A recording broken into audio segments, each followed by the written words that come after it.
Hey Em, how are you doing? Let's see, it is the 30th of August 2018 and the time is 9:40 p.m.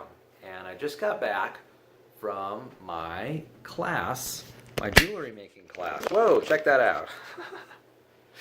I just got back from my jewelry making class and at Allen Hancock College.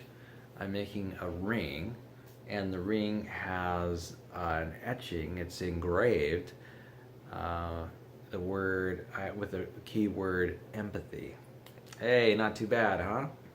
Well, I'm a little passionate about that subject, and so I'm looking forward to getting that ring made and wearing it too. So I'm actually kind of enjoying. It's kind of interesting. At first, I wasn't quite sure whether I'd really enjoy this class, but it turns out I'm liking it. Sorry, I'm adjusting the camera a little bit. I'm adjusting as I go because I want to get to bed as soon as possible because I'm a little bit tired. I figured that I'd make a little video here for you before I went to bed. So let's see what's going on. What's going on in the world today, at least in my world. I was just reflecting about how I like having very long days of activity. For example, today I woke up at 5:30 in the morning. And then I got ready for work, got to work, and then I didn't get off work until 4 o'clock p.m. And then immediately after work, I got home and I had dinner. Probably took me 30 minutes. And then got a little bit freshened up and left for meditation class that I had over at the Lotus Center in Albuquerque. In Lompoc. It's on North Street. And visited in the meditation class with Mary, who's like the resident Buddhist monk here in Lompoc. And she brought the class through a lesson related to happiness and compassion and building universal compassion through meditation. That lasted about an hour. And then it's 6 o'clock, and so I rushed to my jewelry making class in Santa Maria. And from about 6:30 p.m. to 9 o'clock, I was in my jewelry making class. So literally, the time right now is 9:40 because I had to drive at the end of my class back home. So it's basically 10 o'clock. So I have been on the go all day long. I woke up at 5:30 in the morning, and now it's basically 10 o'clock. By the time I finish this little presentation, it'll easily be 10 o'clock, and then it'll be time for me to go to bed. And tomorrow I'll probably wake up at 5:30 in the morning. So, that's a good 7.5 hours worth of sleep. And that's just my life. I am constantly on the go. And in fact, at lunchtime, I just didn't sit down and have lunch. Nope. I went and had my braces adjusted. I had an appointment today to have my braces adjusted. And then I went to the mailbox and I got my mail, and I got, basically I'm busy all day long. And I was just thinking about how much I like that condition. The fact that I'm just doing things all the time. What's nice is it sort of keeps me busy, keeps my mind active. I don't dwell for too long on any one subject because things are always changing. And there are also things that I fail to do. Like, for example, I'm trying to read this book about conflict mediation called Dangerous Mediation. That's the title of the book. And I'm having a heck of a time finding time enough to read that book. And so maybe I'm actually looking forward to this weekend. This weekend actually just started. Today was my last day at work for a little while, and now it's the Labor Day weekend, which for me is a 4-day weekend. So I've got Friday, Saturday, and Sunday, and Monday. What am I going to do with all this time? I don't know. I hope that we get a chance to visit the Spirit Halloween costume store. That would be neat to talk to you about costume ideas. My interest is in going to the Spirit Halloween store. That costume shop is, I want to brainstorm ideas for this Halloween. I want to come up with ideas related to what I want to dress up as. And what I want to dress up as, I've already figured it out.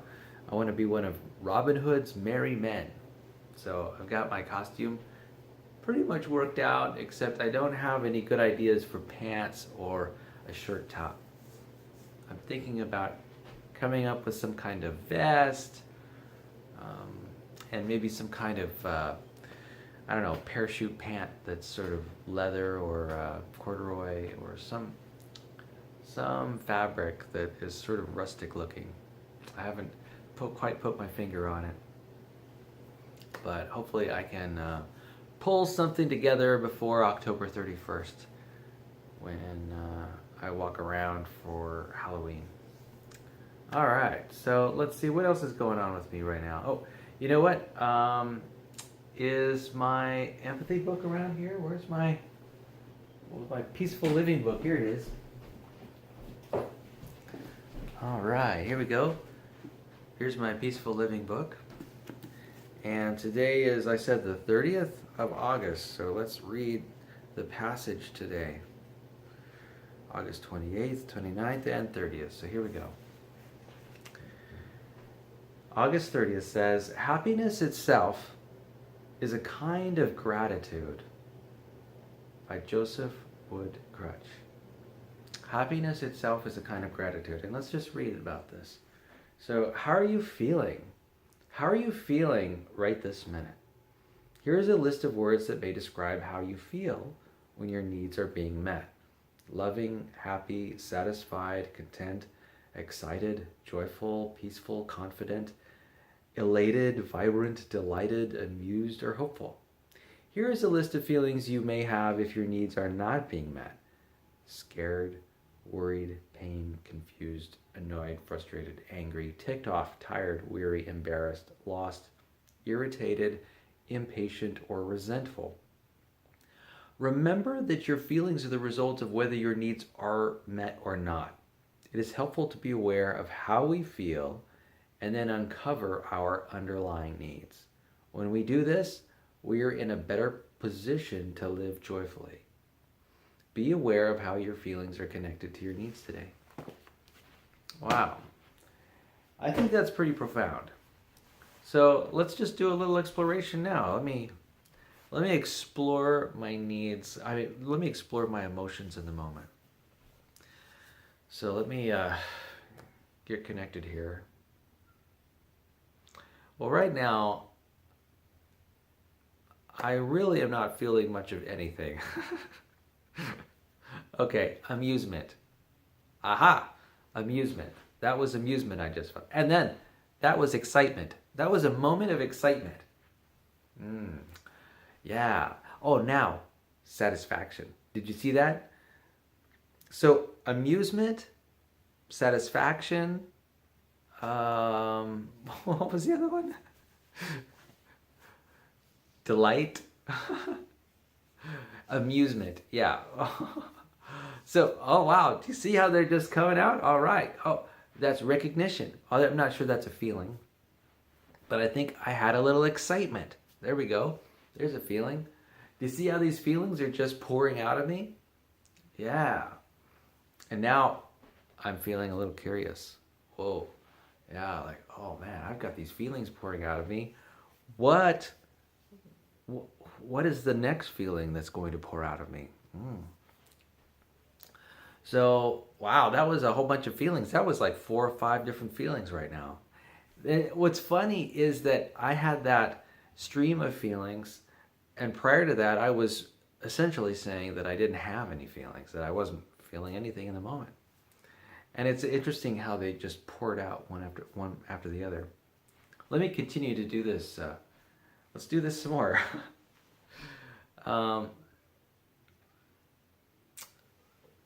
Well, you know what?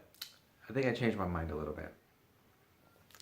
So, the passage that I just read talked about how your feelings are essentially the result of needs being met or unmet. And there were, let's say, I remember when I talked about curiosity. Well, I think curiosity, at least in that moment, that was a feeling related to an unmet need. Mm-hmm. Yeah, because I was wondering what my next need would be. There was sort of like a curiosity. It's kind of interesting. It's actually kind of a challenge to express your emotions and your needs in the moment. And, here I am doing the best I can. Amusement is a form of gratefulness for the things around you. So, that was a need satisfied. Feeling, what was the need satisfied? That feeling of gratefulness and delight. The need was, maybe it was a need for adventure or a need for, is there such thing as a need for appreciation? This is pretty good. I appreciate this exercise because thinking about my feelings and needs in the moment, in the spur of the moment, is a real challenge. And it's something I want to get better at. Honestly, it is something I want to get better at. I want to get better at sort of authentic expression of my needs and feelings in the moment. Yeah, in fact, I just don't want to get better at it. Like on a scale of 1 to 10, this desire I have, this goal I have, is probably a 7 or an 8, and it might even be a 9. I mean, I wouldn't be doing it right now in this special time that we have unless it was really important to me. I want to express to you my own personal goal about being so in touch with my authentic self that I can use my emotional intelligence and discern my feelings and needs in the moment. That's something that's virtuous to me. That pursuit of a personal growth goal is virtuous, and it's really important. That goal for me has meaning, and it's something that I'm willing to strive for and work for, and I'm doing it while videoing me do it in the moment right now. And I'm sort of struggling with it, So in a way that shows my willingness to fail and to learn in the failure. Yeah. There's a hope there. There's a hope that I'll be transformed. That there will be a transformation taking place where I am able to sort of express myself authentically in the moment. Yeah, that's something that I would like to have more of.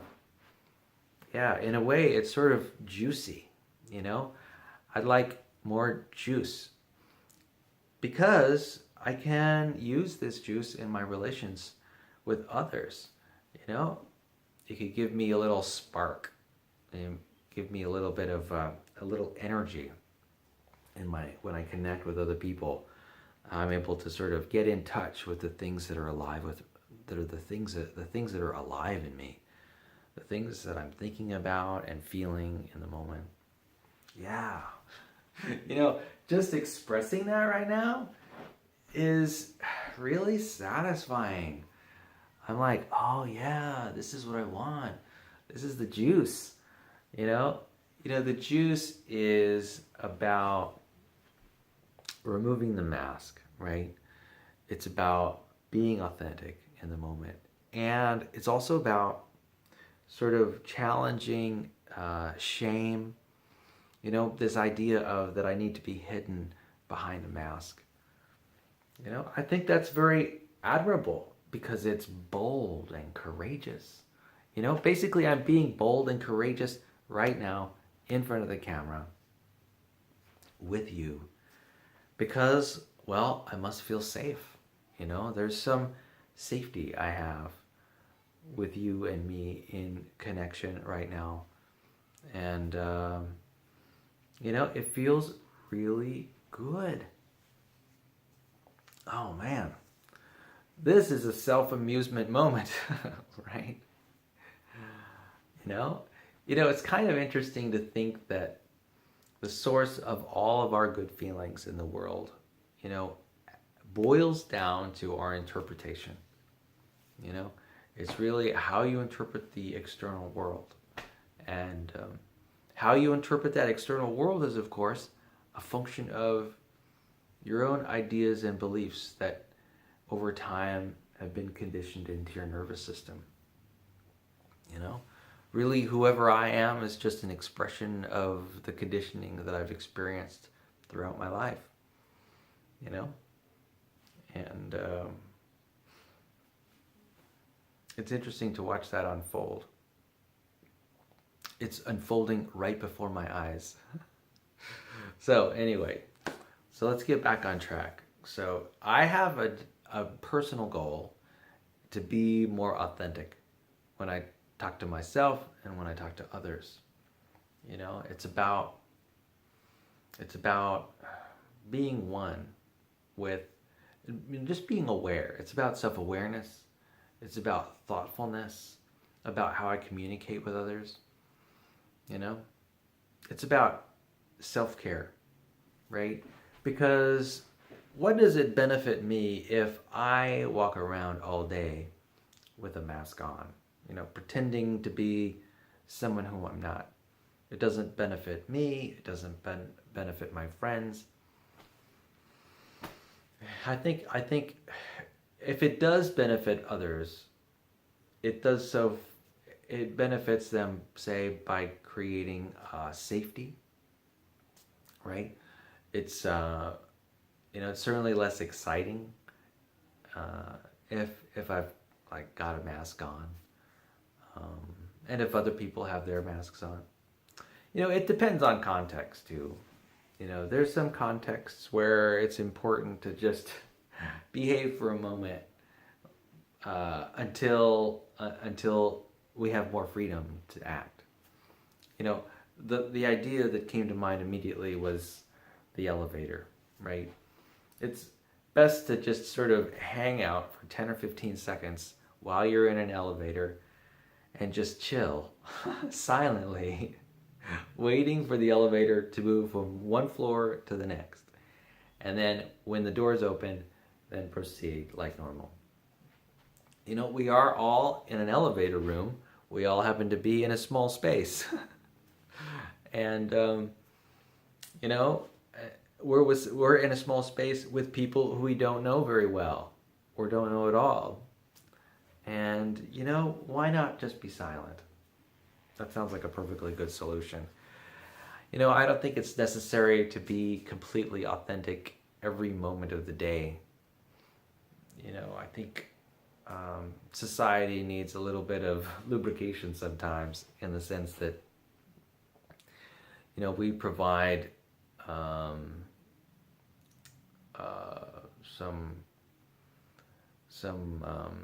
regularity to situations.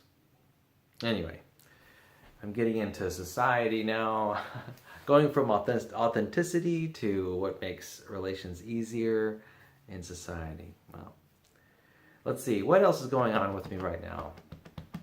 Well, how do you like my wreath back there? That's pretty nice. I picked up that wreath a little maybe about a year ago from Michael's. I just like the way it looked. I honestly thought that the wreath looked masculine, and I figured, hey, that looks like something I could have on my door. I was looking to put more flowers and plants in my living area, and I figured a wreath would work just fine. In fact, I also have this other plant. I picked up this plant from Vaughn's, and I'm really enjoying this. This is a succulent plant that I have on my dining room table, and it's just got these green leaves, and it's in a bed of, I guess, what I'd call dried out moss. And then beneath that bed is some water, and then beneath that is some sand, different colored sand. There's like a red tinted sand and then a gray tinted sand, and these are sort of glued in with some kind of glue, I think, so the sand doesn't get unsettled. But I really like this. This adds a lot of color to my dining room set, and I just like having something that's alive in my house. You see, I don't have any pets. I don't have a dog or a cat or fish or birds or anything like that.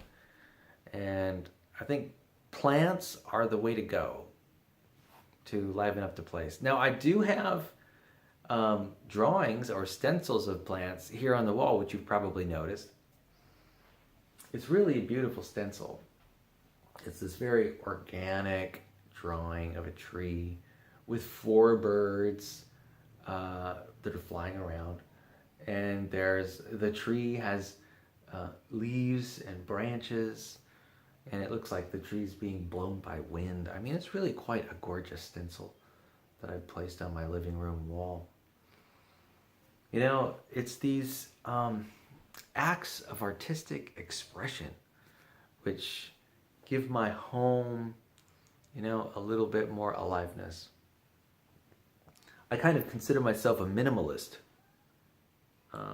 And in fact, you could probably check by how there's so few decorations behind me that I am kind of a minimalist.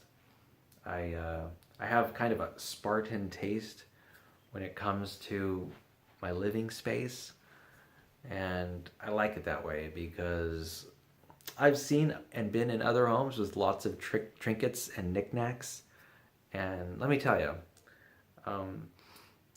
I just look at that and it just is a little bit stressful for me. It's like, oh man.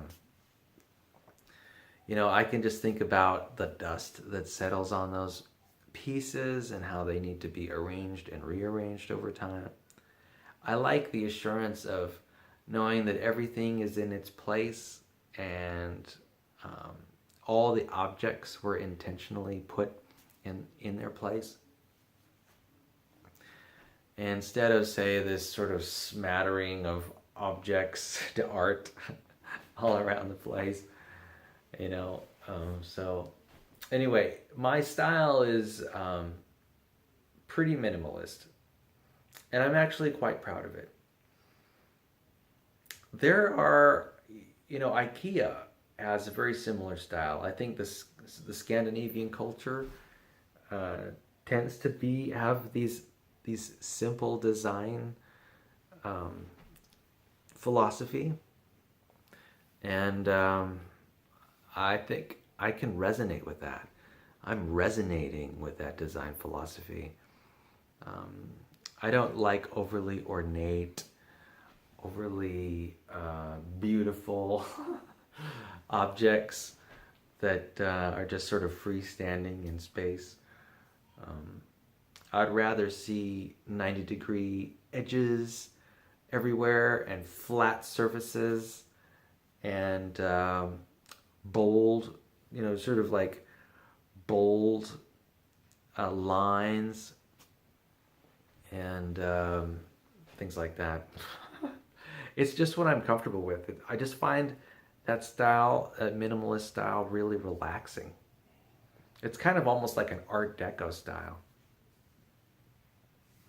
It's just my taste, and I'm not quite sure how I developed it over time. You know, it probably has a lot to do with ease. It's just easy. it's not hard, and it looks nice, at least in my opinion. Anyway, well, looks like we've ranged over a large number of topics. Everything from my jewelry class to how much time I spend during the day doing stuff to design and art and minimalism. And anyway, thank you for coming along on this journey with me, Em. I'll see you tomorrow. Bye-bye.